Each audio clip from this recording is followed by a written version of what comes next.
Ketemu lagi bersama kami dalam Bincang Masnawi, Mas Nur. Iya. Udah cukup lama kita nggak mau bincang Masnawi. Kali ini kita akan membahas kitab 1, Mas Nur. Kitab Masnawi 1, karya Maulana Rumi pada bait 1739. Saya bacakan, Mas Nur, ya. Ya. Hati kekasih akan mencari para pecinta. Seluruh kekasih akan menawan para pecinta. Nah, ini apa nih, Mas Nur? Kira-kira, Mas Nur, maksud dari penggalan ini? Nanti kita akan baca utuh ya baitnya. Sebenarnya sering kita bahas ya bahwa ada dua relasi, ada kekasih, ada pecinta. Nah, selalu yang mencari itu pecinta dan menjadi objek itu adalah kekasih. Makanya di sini dibacakan kekasih akan menawan para pecinta, karena pecinta akan datang kayak Majnun ke Laila. Yang pecinta itu Majnun, Laila menjadi kekasih. Relasinya seperti itu, dan karena dia objek dari cinta, maka dia justru tenang. Yang menjadi gelisah, galau ini adalah pecinta. Gitu. Dia bergejolak, itu adalah pecinta. Nah, itu maksudnya. Makanya hati kekasih akan mencari para pecinta. Seluruh kekasih akan menawan. Artinya begini, kenapa ini ya mencari? Karena pecinta itu datang sendiri padanya. Ya. Tapi di bait selanjutnya disebutkan, jika kau lihat seorang pecinta, ketahuilah dia juga seorang kekasih. Iya. Dalam satu sisi dia juga adalah seorang kekasih. Karena begini, kalau ini ya, cinta hanya bertepuk sebelah tangan, itu tidak bisa disebut dengan pecinta dan kekasih kan. Nah, cuma karena ini kepada ilahi, dan ilahi adalah objek tak terbatas, sehingga Tuhan bisa memeluk seluruh pecinta, hamba-hambanya gitu. Artinya cinta sebelah tangan itu nggak berlaku untuk ilahi, Mas? Ilahi tidak berlaku. Kapan saja kita ingin mencari ilahi, pasti Tuhan akan membukakan pintu seperti itu. Jika orang-orang dahaga di alam ini mencari air pun di alam ini akan mencari orang-orang yang dahaga. Iya, makanya ini ilustrasi, suatu perumpamaan yang ingin disampaikan oleh Maulana Rumi ya. Bahwa jika orang-orang dahaga di alam ini mencari air pun di alam ini mencari orang-orang dahaga. Karena Rumi ingin mengajarkan dua relasi. Bukan cuma orang dahaga loh yang cari air pun mencari, kayak gitu. Tapi kalau misal kita kontekskan, Mas, dengan orang-orang yang mencari kebenaran dan ada orang yang tidak menemukannya, itu bagaimana, Mas? Kalau kita mengacu ke bait ini kan seolah-olah saling mencari ya. Tapi faktanya nggak banyak juga orang yang menemukan gitu, atau dia tidak merasa menemukan aja sebenarnya. Yang mana? Ini kan kalau kita baca, jika orang-orang dahaga di alam ini mencari air pun sebenarnya juga mencari orang. Tapi kan kalau kita lihat empiris nggak gitu juga, air juga diem aja yang nyari-nyari. Oh iya, memang gitu. Makanya ini satu ilustrasi bahwa secara makna batin, air itu lagi narik orang-orang dahaga, kayak gitu. Dia lagi narik untuk menuju ke dalam dirinya. Makanya kan misalnya ini ya, ketika kita begitu haus dengan ma'rifat, itu kan pengetahuan itu sendiri sebenarnya mencari orang siapa yang bisa memenuhi pengetahuan itu, yang bisa merangkul pengetahuan itu. Jadi pengetahuan juga punya keinginan untuk diketahui. Iya, seperti itu. Iya. Gitu. Sebab dia adalah pecinta, kamu diamlah. Sebab dia memang sedang menarik telingamu, maka dengarkanlah. Nah, ini gimana, Mas Nur? Diamlah, dengarkanlah.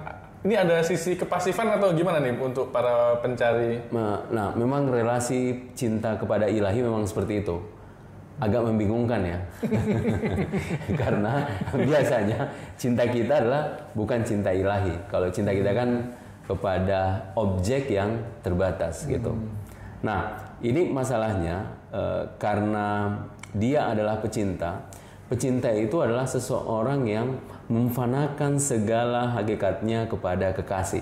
Makanya di awal itu dijelaskan bahwa kekasih akan menawan para pecinta. Pecinta akan tertawan. Tapi untuk sampai pada cinta yang seperti itu kan tidak mungkin serta-merta, Mas Nur. Artinya ada proses untuk sampai ke sana. Betul. Makanya untuk proses itu dijelaskan oleh Maulana Rumi, 7 kota cinta telah dilalui oleh Atmar, dan kita masih terjebak di kota kecil ini. Jadi, dalam teks ini, maksudnya dalam teks ini berarti kan untuk sampai pada cinta yang seperti itu, dia diibaratkan seperti air yang mencari. Artinya ada proses di situ, Mas. Ada proses, betul. Ada proses karena begini. Kita cinta kepada objek yang tidak kita saksikan, tidak terlihat, tidak bisa diimajinasikan. Tapi sekaligus juga melingkupi gitu. Iya. Ada paradoks di situ. Itu ya? ada paradoks. Kita mudah jatuh cinta kalau ada objeknya, gitu kan.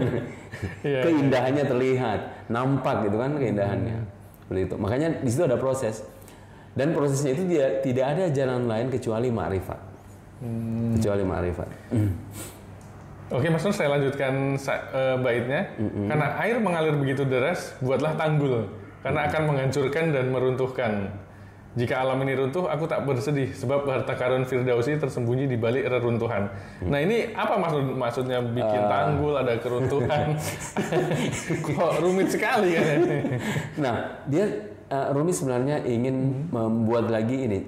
Ini yang saya maksud bahwa Rumi kaya dengan analogi. Ya.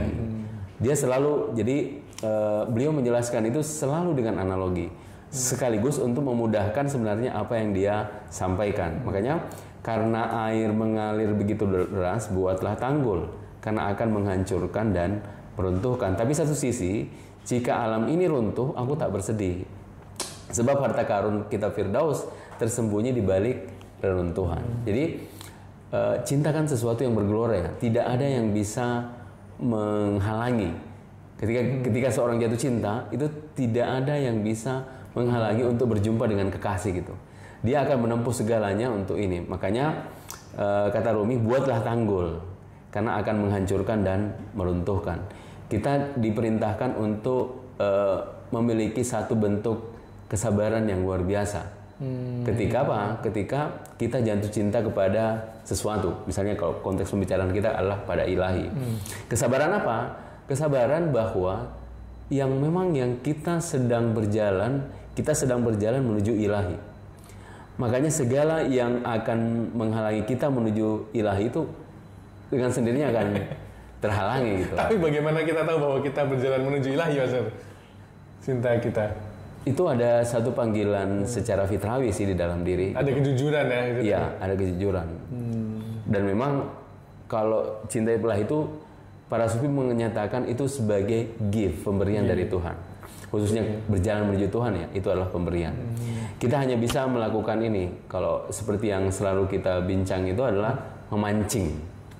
Memancing saja bagaimana kemudian kita mendapatkan satu panggilan dari ilahi untuk berjalan kepadanya. Tapi hadirnya cinta ilahi itu sendiri adalah rahasia, maksudnya gift ya? Iya, pemberian. Jadi kalau yang sering kita dengarkan bahwa kita nggak bisa menciptakan jatuh cinta gitu ya. Jadi itu ya, akan datang dia datang secara tiba-tiba. Oke, Mas, selanjutnya seseorang yang tenggelam di dalam lautan ilahi dan ingin menyelam lebih dalam lagi, seperti ombak di lautan, tubuhnya akan terombang-ambingkan. Ini artinya ada suatu proses yang cukup berat nih, Mas Nur ya? Atau? Iya, karena lagi-lagi tentang lautan, kan? Di Rumi begitu dekat dia dengan lautan dan dia merasakan bagaimana diombang-ambingkan oleh lautan. Nah, ini sebagai satu peringatan, kan? Artinya begini. Tidak semua orang punya kelayakan untuk menenggelamkan dirinya ke dalam lautan. Oh, ini dicatat nih, tidak semua orang punya kapasitas ya untuk menenggelamkan diri. Itu harus diakui. Makanya para sufi kan sedikit, Mas. Iya kan? Para sufi itu adalah memang orang-orang pilihan yang memang dia diberikan hati yang besar oleh Tuhan untuk kemudian dia mampu diombang-ambingkan dalam lautan seperti itu.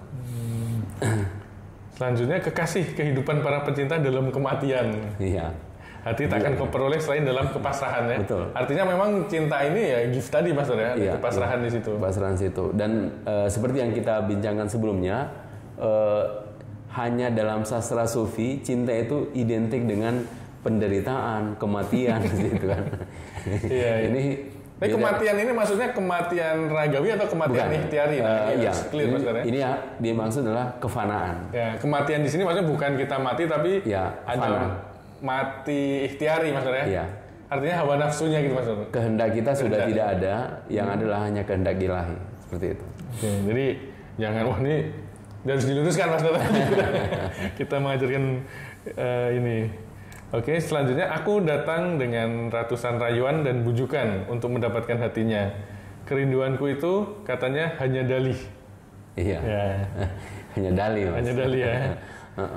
Jadi ini kalau kita ambilkan ilustrasi ya tentang bagaimana kita lihat doa-doa kita yang kita panjatkan, sholat-sholat kita itu kalau mau jujur itu hanya dalih sebenarnya. Dalih aja. Maksudnya sebenarnya yang kita inginkan bukan Tuhan tapi surganya. Kalau mau jujur gitu ya. Kalau kita mau jujur ya. Sehingga para sufi bertanya kan kalau surga neraka tidak ada apakah kita masih mau sholat itu kan. Dan ini di bagian akhir bait ini Mas Nur, kukatakan kepada kekasih, duhai kasihku, air dari akal dan jiwa ini tenggelam dalam lautan cintamu. Maka berikanlah kelekatan itu padaku, katanya. Pergi, jangan bacakan legenda ini padaku. Iya, gitu. Artinya ini Rumi ingin menjelaskan bahwa hanya sedikit orang yang benar-benar mampu masuk ke dalam lautan ilahi. Jadi dia mengatakan, duhai kasihku, akhir dari akal dan jiwa ini tenggelam dalam lautan cintamu. Maka berikanlah kelekatan itu padaku. Jadi di sini Rumi ingin menjelaskan tentang kelekatan atau kemelekatan ya. Di bait syair lain Rumi menjelaskan bahwa keindahan cinta itu adalah dalam kelekatan itu. Jadi keindahan cinta itu adalah dalam kelekatan. Kelekatan kepada ilahi. Ke ilahi. Nah, maksudnya ketika kita benar-benar tenggelam. Cuma lagi-lagi kata Tuhan, pergi. Jangan bacakan legenda ini padaku. Maksudnya hanya sedikit orang yang benar-benar ingin mempasrahkan ya. Kalau kita ada pasrah berserah diri kepada ilahi seperti itu. Kebanyakan kita hanya mengaku sebagai hamba dan seterusnya, tapi hanya dalih ya. Hanya dalih, kata Rumi, itu hanya dalih semata. Terima kasih Mas Nur, dan ya semoga kita mendapat gift tadi Mas Nur ya, karena cinta itu menurut para sufi adalah gift dan hanya sangat sedikit. Ya semoga kita terpilih ya Mas Nur ya. Amin. Dan bukan hanya dalih untuk mengaku rindu pada ilahi. Terima kasih Mas Nur, kita akan ketemu dalam Bincang Masnawi di segmen selanjutnya Mas Nur ya. Terima kasih teman-teman. Kalau ada pertanyaan karena ini pembacaan teks ya, bisa di komentar dituliskan, nanti bisa dijelaskan lebih oleh Mas Nur, mungkin dibalas oleh admin atau mungkin dalam video selanjutnya Mas Nur ya. Terima kasih. Terima kasih.